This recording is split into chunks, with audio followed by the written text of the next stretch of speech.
बिस्मिल्लाहिर्रहमानिर्रहीम। Welcome to my channel study room. Exercise 10A question number 10 में करा रही हूँ और जो बुक मैं फॉलो कर रही हूँ वो है Oxford 7th edition new syllabus mathematics book 1 है। तो क्वेश्चन नंबर 9 तक हमने कर लिया था, अब क्वेश्चन नंबर 10 की तरफ हम जा रहे हैं। तो सबसे पहले तो मैं कहना चाहूँगी कि जिसने मेरे चैनल को सब्सक्राइब नहीं करा है वो प्लीज़ मेरे चैनल को सब्सक्राइब कर दें, साथ में बेल बटन भी दबा दीजिए ताकि नई आने वाली वीडियोज़ का आप लोगों को पता चलता रहे। अब चलते हैं हम अपने क्वेश्चन की तरफ। क्वेश्चन में कह रहे हैं कि x degree, y degree and z degree are the angles lying on a straight line. If y degree, इसका पार्ट a है, इसमें क्या कह रहे हैं, if y degree is equals to x degree plus z degree find the value of y। तो सबसे पहले तो हमें ये बात पता है कि अगर कोई स्ट्रेट लाइन है, इन्होंने कहा है कि ये तीनों एंगल्स जो हैं ये स्ट्रेट लाइन पर हैं।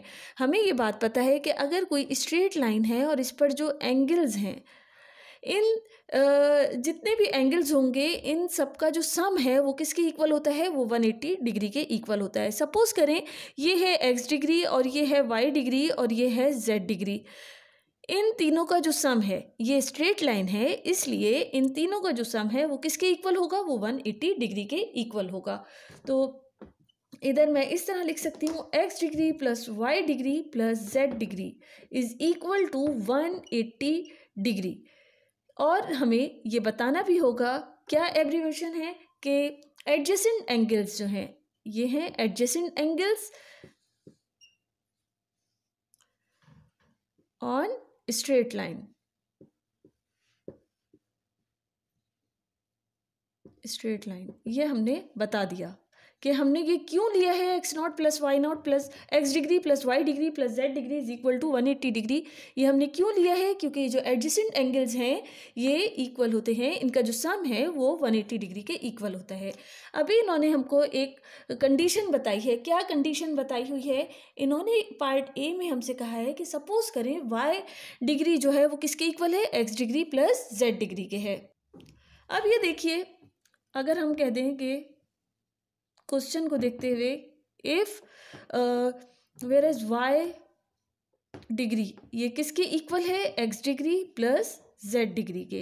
अब मैं y डिग्री की जगह ये वैल्यूज़ पुट कर सकती हूँ। अगर सबसे पहले तो आप इस तरह लिख लीजिए, ये जो x डिग्री है ये इसके साथ में लिख दें z डिग्री के साथ में। मैं इसको ऐसे भी तो लिख सकती हूँ, y degree plus x degree plus z degree is equal to 180 degree. इसको मैंने ऐसे लिख दिया है। अब इस x प्लस z डिग्री की जगह मैं ये y डिग्री पुट कर सकती हूँ। मैं ये लिख सकती हूँ कि y डिग्री प्लस ये तो था, अब इन दोनों की जगह मैंने ये वाला लिख दूंगी जो क्वेश्चन में हमें गिवन है y डिग्री। इसको ऐसे भी लिखा जा सकता है, y degree plus y degree ये कितना हो जाएगा, 2y degree is equal to 180 degree. अब ये 2 इससे मल्टीप्लाई हो रहा है, इधर भेज देंगे तो ये डिवाइड हो जाएगा, 180 डिग्री डिवाइडेड बाय 2, 290 180 होता है। इस तरह हम क्या कह सकते हैं, y degree is equal to 90 degree और हमें y की वैल्यू मालूम करने को कहा है। तो हम कह सकते हैं ये डिग्री साइन हटाकर कि y किसके इक्वल है, 90 के इक्वल है। y की वैल्यू हमने निकाल ली। अब हम चलते हैं इसके पार्ट बी की तरफ। अच्छा, अब हम इसका पार्ट बी कर रहे हैं। इधर भी वही कंडीशन है कि x degree, y degree and z degree are the angles lying on a straight line. Straight line है, इस पे ये तीनों एंगल्स हैं और हमें पता है कि इन तीनों एंगल्स का सम जो है वो 180 डिग्री होता है। तो हमें ये बात पता है कि x degree plus y degree plus z degree ये किसके इक्वल होता है, ये होता है 180 डिग्री के। क्यों, क्योंकि ये हमें ये बताना भी होगा कि ये एडजेसेंट एंगल्स हैं, adjacent angles on a straight line. Straight line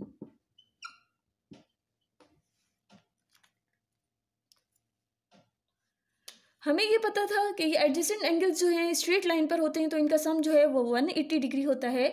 और दूसरी एक और बात जो क्वेश्चन में हमें गिवन है कि if x degree is equal to y degree is equal to z degree, अगर ये तीनों इक्वल हैं, if x degree is equal to y degree is equal to z degree.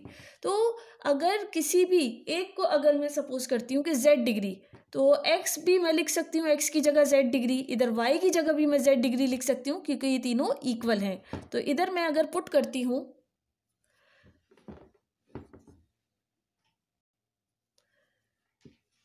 Z degree, इधर मैंने इसकी जगह पुट कर दिया plus Z degree plus Z degree, इन तीनों की जगह मैंने जेड ले लिया है, एक्स की जगह भी जेड ले लिया, वाई की जगह भी जेड ले लिया, और जेड तो है ही Z, is equal to 180 degree.